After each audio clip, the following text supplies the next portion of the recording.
This is a telescope optical tube assembly that I received today. Let's just open and see how it looks. Okay, this is well protected. Inside this jiffy bag is this bubble wrap, and now I'm going to take it out and test. So let me first, I have to use both hands. Okay, jiffy bag, the bubble wrap, and now the actual bag is here. So it's really well wrapped. Now the one layer of the bubble wrap is open. This is the bag, but the rest of it is also protected by the coarser bubble wrap. So I'm just going to remove this and see what is inside. Oh, look at that. What is this? Dew control. Stanley web close. Okay, so let's see what is it. I have to open.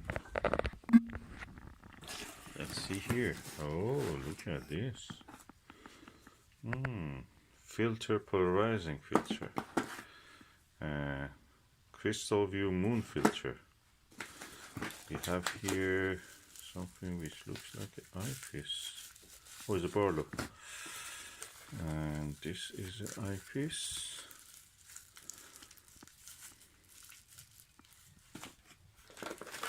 This is another eyepiece. This is a viewfinder bracket. There's a handle. Oh, lovely. It looks like 3D printed. Beautiful. Nice. And a screws for the attaching the dovetail bar to the telescope. Let's just put this aside and I will show you the rest. Okay, this is really well wrapped, but I have to open the rest of the package. Oh, dual speed Crayford focuser. What is it? OpticStar. Let me turn it around. Okay, this is the OpticStar AR90S 90mm F5.5 achromatic telescope. 1 to 10 Crayford focuser. So looks like a real deal. Quite chunky. Yeah, at least I think it's at least 2.5–3 kilos. Let me just open the cap and see how it looks. Dust cap. Okay, that's the way the objective lens looks. So this is the OpticStar telescope.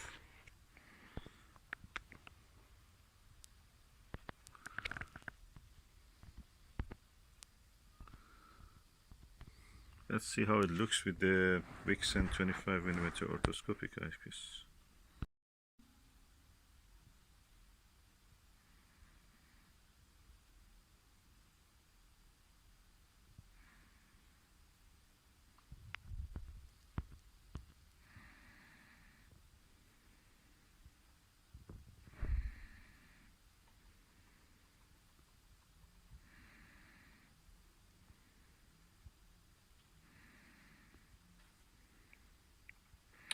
I can bring it more into more precise focus, but I'm holding the camera with both hands, so I need a third hand to actually move the focuser.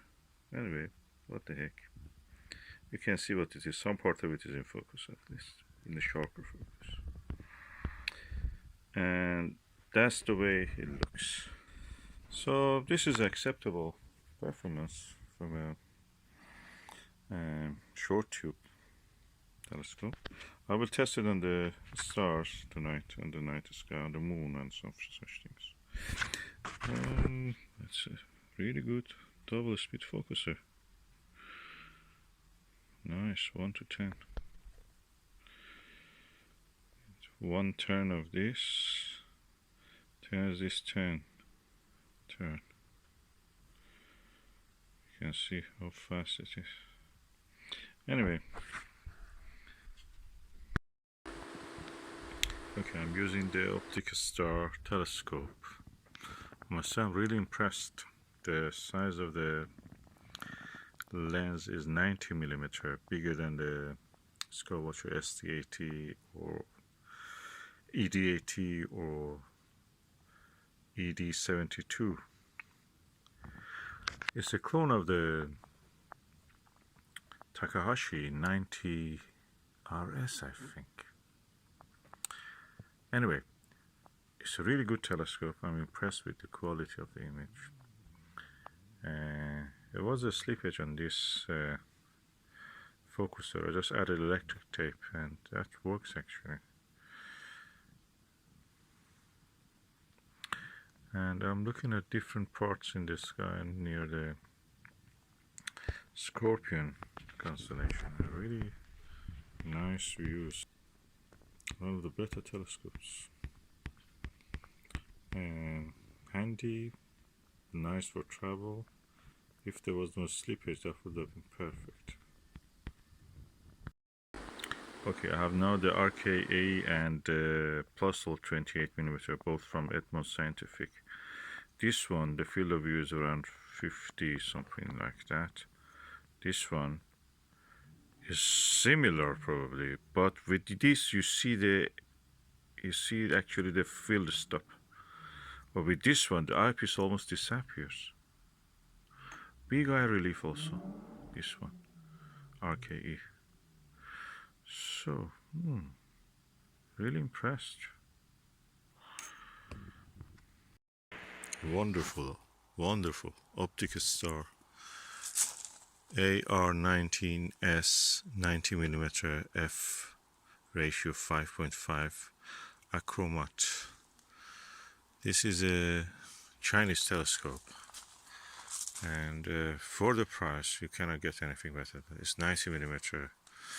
It's for wide field practically observation of the night sky. So for planetary it's not useful. You can see some details, but not like a planet killer, like a telescope with a high F number. But what a wonderful thing for wide field. The build quality is like a Takahashi.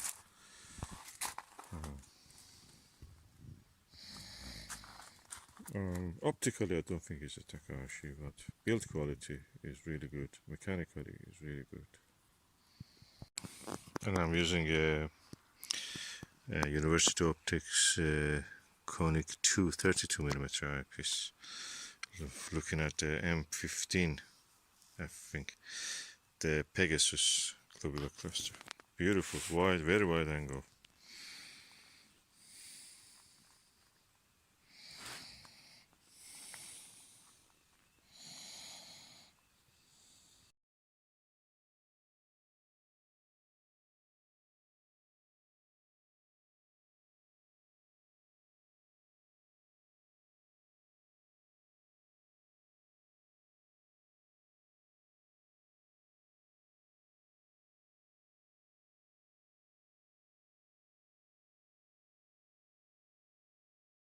I'm using the Skywatcher Nirvana 16mm.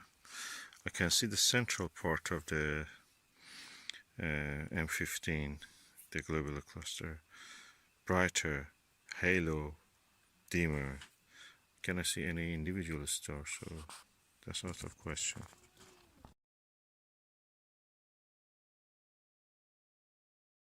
And now I'm using the Televue Ethos 8mm 100 degrees. And the clouds and this light pollution is not on my side, so I'm not seeing any individual stars. Just a bright patch of the cluster looks bigger compared to the Nirvana 82 degrees field of view.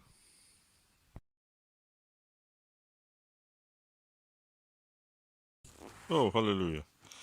With averted vision, and I can see some clumps of some knots of the stars gathering in small clumps.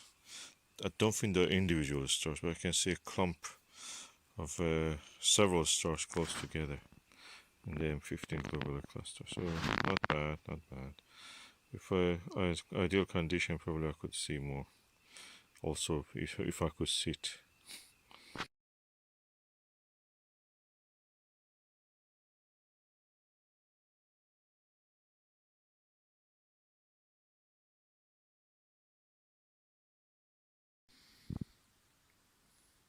This is an amazing telescope.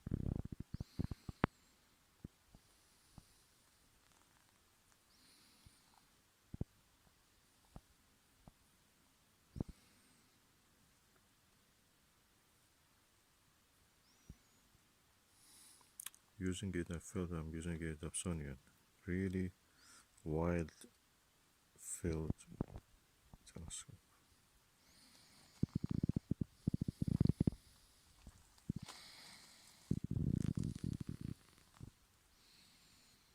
And of course I was using it on an altar sample mount.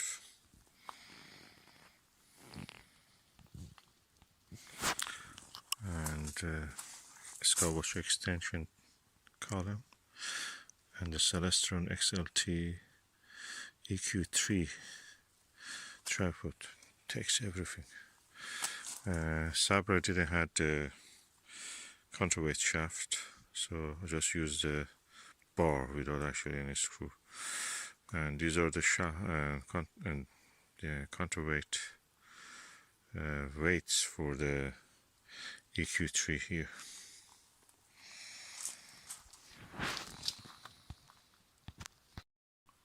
Fantastic telescope for under £200.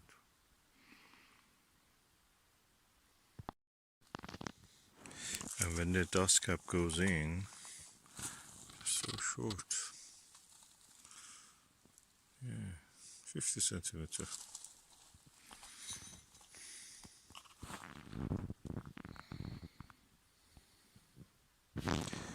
And the telescope front cover is metal, also screwing. So you have to screw it in. Let's just see when I screw what will happen.